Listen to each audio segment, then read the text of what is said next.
वाट बघत आम्ही कुठं येऊन बसलोय. लिफ्ट जवळ. 9, 8 लांब नाही जायचं टिलू.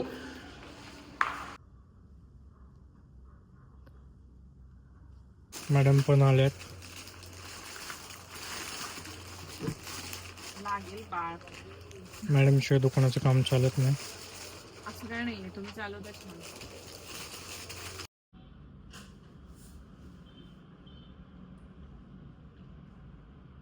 कुठं गेलं? अरे उदालं ते बघ मागे एक आहे टिलू. मागे एक आहे. सकाळी सकाळी छान चपात्या झाल्या.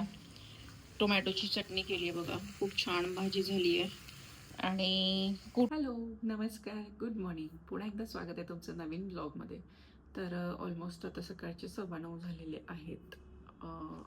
वॉकला जाऊन आले, फ्रेश झाले, आवरलं मस्तपैकी, अफर्मेशन्स लिहिले. आय थिंक तुम्हाला बऱ्याच लोकांना माहिती असेल की अफर्मेशन्स म्हणजे काय. तर साधारण लॉकडाऊन पिरियडमध्ये मी या गोष्टी सुरू केलेल्या होत्या. आपल्याला पाहिजे त्या गोष्टी लिहिणं. एखादी गोष्ट आपण जेव्हा लिहितो म्हणजे त्याला आपण जन्म देतो. मग जन्माला आलेल्या प्रत्येक विचाराची पूर्तता करणं किंवा ते कम्प्लीट करणं हे युनिवर्सचं काम असतं. खूप डीप आहे ॲक्च्युली हे. मी कधीतरी तुम्हाला डिटेलमध्ये नक्की सांगेन मॅनिफेस्टेशन म्हणजे काय असतं, किंवा तुम्ही गुगलसुद्धा करू शकता. हे सगळे अफर्मेशन्स आहेत. ॲक्च्युली हे मी का करते आत्ता म्हणजे हे तर मी रेग्युलरली करायचे, पण प्रेग्नन्सीमध्ये माझं हे अफर्मेशन्स रेग्युलरली होत नव्हतं, लिखाण होत नव्हतं. पण मला ज्या गोष्टी पाहिजेत त्या मी रेग्युलरली हे काय म्हणतात मेडिटेशनच्या थ्रू मी करत होते. परंतु मेडिटेशन करणं आणि ॲक्च्युअल लिखाण करणं याच्यामध्ये खूप डिफरन्स आहे, खूप ह्यूज डिफरन्स आहे ॲक्च्युली. मग हे जे अफर्मेशन्स आहेत हे माझ्याकडे ऑलरेडी रेडी आहेत. मला ज्या गोष्टी वाटतात त्या मी अशा टोटली लिहून काढते सगळं. माइंडचं प्रोग्रामिंग कसं करायचं वगैरे वगैरे. खूप डीपमध्ये आहेत ह्या गोष्टी. आणि हे मी तारीख दाखवते तुम्हाला. 2020 26/11/2020. हे बघा इथं 26/11/2020 म्हणजे लॉकडाऊन पिरियडमध्ये मी या सगळ्या गोष्टी करायची. मॉर्निंग रिच्युअल्स म्हणतात या सगळ्या गोष्टींना. सकाळी अफर्मेशन्स लिहायचे. सगळ्यात महत्त्वाचं काय आपल्याकडे जे आहे त्याबद्दल थँक्यू म्हटलं पाहिजे आपण. हे जे ब्रह्मांडानं सगळं तयार केलं आहे ना, किंवा आपल्याला जे दिलं आहे त्याच्याबद्दल पहिलं थँकफुल राहिलं पाहिजे. तेव्हा जाऊन आपण नवीन गोष्टी मागू शकतो. नाही तर सतत मागतोय पण जे मिळते त्याबद्दल जर आपण समाधानी नसू किंवा ग्रेटफुल नसू तर मग ते देणाऱ्याला पण तितकंसं समाधान नाही वाटत, भले तो युनिवर्स असो. अशा बऱ्याच गोष्टी आहेत डीपमध्ये. त्याच्यामध्येच एक आहे सगळ्यात महत्त्वाचं वॉटर मॅनिफेस्टेशन टेक्निक. ते सगळ्यात पॉवरफुल आहे. अगदी तुम्हाला डे टू डे त्याचे रिझल्ट येतात. मग आपण पाहिजे त्या गोष्टी इझिली. फक्त काय होतं की ज्या घडणाऱ्या गोष्टी असतात रेग्युलर लाईफमध्ये त्याच्यामुळे आपण थोडंसं डिस्टर्ब होतो आणि मग ह्याच्यामध्ये पॉवर थोडीशी कमी लागते. कारण बाकी याबद्दल मी एक डिटेलमध्ये व्हिडिओ नक्की बनवेन, कारण की अफर्मेशन्स खूप महत्त्वाचे आहेत. आत्ता मला विजन बोर्ड बनवायचं आहे. सो मी ह्या सगळ्या गोष्टी आत्ता याचा स्टडी चालला आहे. जसं मी कालच्या व्हिडिओमध्ये सांगितलं तुम्हाला की मला टेबल आणून हा जो कॉर्नर इथं सगळा मेसी झालेला आहे हा मला इथं क्लीन करून विजन बोर्ड वगैरे लावायचं. सकाळी सकाळी छान चपात्या झाल्या. टोमॅटोची चटणी केली आहे बघा. खूप छान भाजी झाली आहे.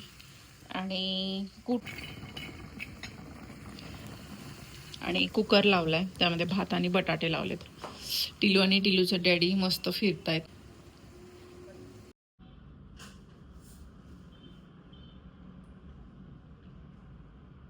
टोमॅटोची भाजी आणि चपाती आणि हे टिलूचं ताट रवा डोसा.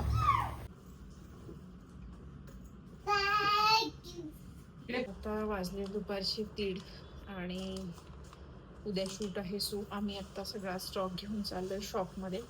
गौरीचा टिफिन वगैरे घेतलेला आहे, कारण यायला किती वाजतील त्याचा अंदाज नसतो. त्यामुळे टिफिन तर सोबत घेतलाय. आज झोपली नाही आहे ती आता शंभो करून, त्यामुळं मे बी शॉपमध्ये गेल्यावर झोपेल. हो ना टिलू? नो नो नो, बॅग हवी असते आम्हाला. इकडे कानटोपी बांधूया. गाणं कसं म्हणते तू? गाणं कसं म्हणते? नाही म्हणत. नाही येत तुला गाणं? पी दे. असं कर. इथं इथं इथं मला नाही. इथं इथं पी दे. फ्लँकिश दे. बुवा बघते शिशिरी.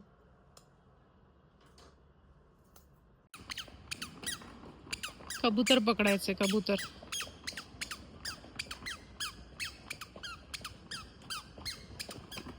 घेऊ. गाडी नाही विचारलं आपलं घेऊ थोडासा हातभार. फॉर्मॅलिटी नाही, मी वरतीच म्हटलेलं मी घेते ट्रॉली. अय्यो 2 कबूतर आलेत. कुठं गेलं? अरे उदालं ते बघ, मागे एक आहे किलो, मागे एक आहे बघते बघते.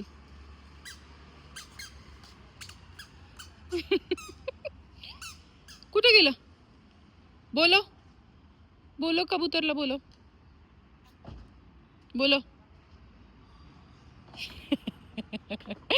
चला शॉप मध्ये जायला लेट होते बाळा. कुठं दिसलं आता?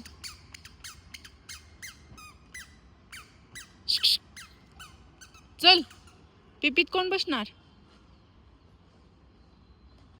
साड्यांचं प्राइसिंग करणं सुरू आहे. ही पण एक छान आहे साडी बघा, जामदानीमध्ये. ही शीतल पायल जेवायला बसली ॲक्च्युली. यातले कलर्स पण सुंदर आहेत. कालचा जामदानी पण छान आहे ना आलेला. 1350 वाला आहे तो पण. आणि गौरीचा दंगा चाललाय की तिला ते स्टिकर काढायचे. उद्याच्या शूटची तयारी चालू आहे. मॅडम पण आल्यात.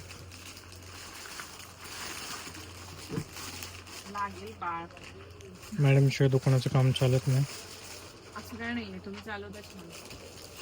शॉपमधून घरी यायला साधारण 4:30 झाले आणि आल्यानंतर सँडविच बनवलं होतं इव्हनिंग स्नॅक्समध्ये. पण येताना गौरी झोपलेली, काही शूट नाही करू शकले. संध्याकाळच्या जेवणामध्ये तिच्यासाठी छान असं राईस बनवलेला, दाल खिचडीसारखा, खूप छान झाला. याच्यामध्ये तुम्ही वेगवेगळ्या भाज्या वापरू शकता. फक्त एक पदार्थ जर बाळाला तुम्ही देत असाल तर साधारण 2 दिवस वाट बघा की ते व्यवस्थित त्याला पचतंय का, किंवा शरीराला काही त्रास वगैरे होत नाही आहे ना असं. माझं रेसिपी शूट चाललेलं तोपर्यंत ताईंनी इकडं 2 ट्रॉली बाहेर काढलेल्या, सगळे ताट पातेलं वगैरे सगळं पसारा करून टाकलेला होता. आणि तरी तिला आई ट्रायपॉड घेऊन काय करते किंवा ते रिंग लाईटमध्ये काय करते ते बघायचंच होतं. कुठं गेला? खाली आहे. हा काढ बॅट. अशी बघते दिसतोय खाली मला बॉल. काढ.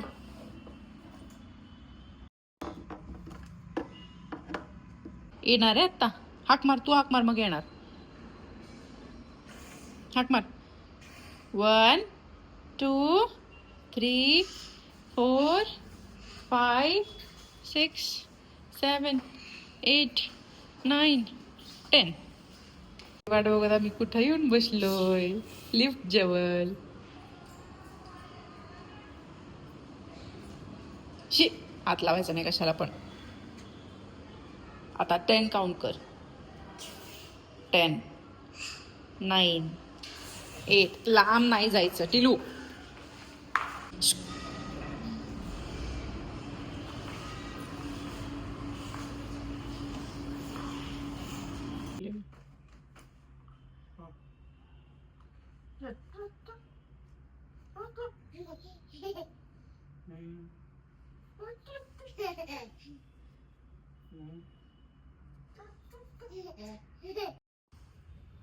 हे दोघं खेळत होते तोपर्यंत म्हटलं चला थोडंसं स्किन केअर करावं. पहिलं सेटाफिलनं फेस वॉश केलं, वॉलनटचा स्क्रब यूज केला आणि त्यानंतर हा छान असा फेस पॅक लावला नीमचा, हिमालयाचा.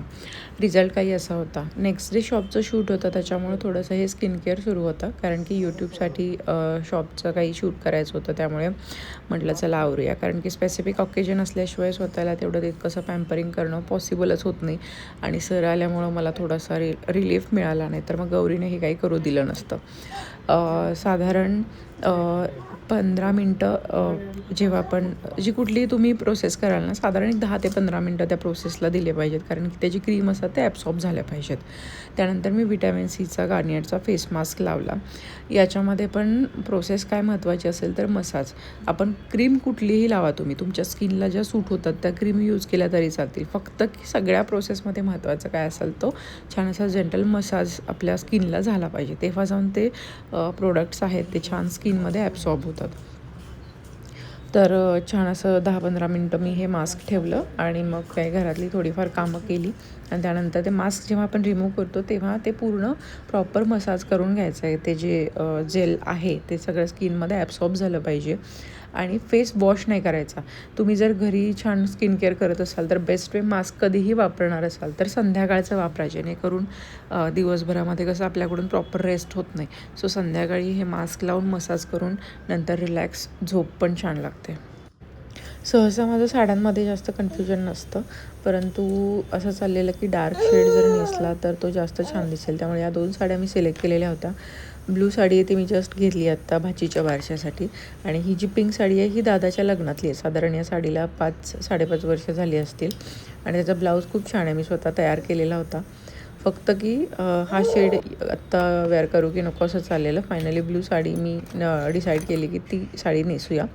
नेलपेंट रिमूव्ह करायचं होतं. हे जे आहे हे नेलपेंट रिमूव्हर मी मुंबईमधून घेतलेलं, माझ्या शॉपमध्ये सुद्धा आहेत सेलसाठी.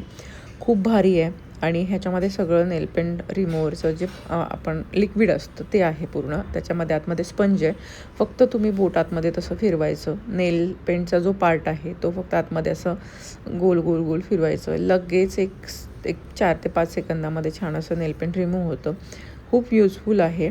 आणि म्हणजे आपले जे नेलपेंट रिमूव्हरचे शीट्स येतात ना, त्याच्यापेक्षा हे खूप छान आहे. पटकन रिमूव्ह होतं आणि क्लीन होतात. सगळ्यात महत्त्वाचं नेल्स क्लीन होतात. बाळ झोपले त्यामुळे या सगळ्या गोष्टी करू शकते. पाऊचमध्ये जे नेलपेंट अवेलेबल होतं तेच लावले, कारण की आत गेले असते, आवाज झाला असता तर चुकून बाळ उठलं असतं. त्यामुळे फायनली ब्लू कलरची साडी ठरली. पण ते आत्ता मी जस्ट एकदा नेसलेली होती. मल कॉटनची साडी आहे, सो थोड्याशा त्याला घड्या पडलेल्या. मग म्हटलं चला ठीक आहे, हलक्या हाताने जे इस्त्रीचं जे टेम्परेचर आहे ते कमी जास्त करत साडी छान प्रेस करून घेतली. मल कॉटनच्या साड्या शक्यतो एकदम हलक्या हाताने प्रेस करायच्या, कारण की त्याची जी विंड असते ती खूप काय म्हणतो आपण त्याला, हलकी पोत असते, लाईटवेट पोत असते. हलकी म्हणण्यापेक्षा लाईटवेट पोत असते, कारण की एकदम रॉयल लुक असतो. हँडलूमच्या साड्या असतात या, त्याच्यामुळे थोडंसं नाजूकपणे त्याला हाताळावं लागतं. एव्हरी टाईम तुम्ही साडी जेव्हा वेअर कराल तेव्हा त्याला प्रेसची गरज लागते. नेक्स्ट टाईम तुम्ही ड्रेप करताना.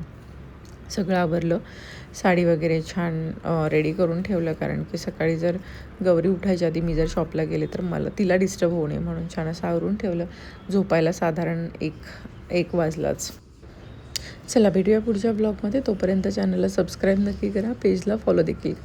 C you in the next blog. Bye bye. Have a good day.